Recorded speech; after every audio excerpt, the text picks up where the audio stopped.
obed exposed. Koro ji penjo to entie koso onge.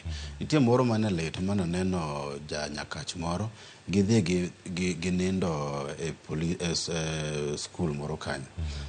To ng'ato odhi otho ka gin e school ni.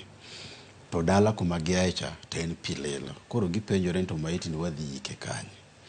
Tipenjori ni to jo kaunti gitimano. Jo kaunti onego bed gi special programs ma giketo pesa tenge ni gimoko timore to wanyalo konyo.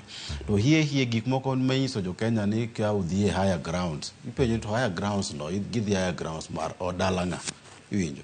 Kes onge lo miluongo ni higher grounds. Ma ng'ato nyalo wuok dala ne to dhi e higher grounds. Onego bed gi wan jok ma ng'iyo mbele gi lony masani. Kidhi United Arab Emirates, especially Dubai, kuonde maliet. Joka olony ma ginyalo program ma koth chwe. Giloso artificial rainfall. Ma koth chwe in a specific area. Iwinjo.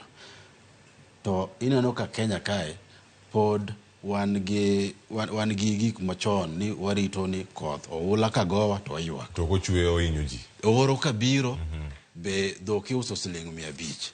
Kidhi kata mana kuonde ka Netherlands wanyaka gi Tarmac Road, wan gi lam maka koth chwe to onyalo absorb pi to kano pigno.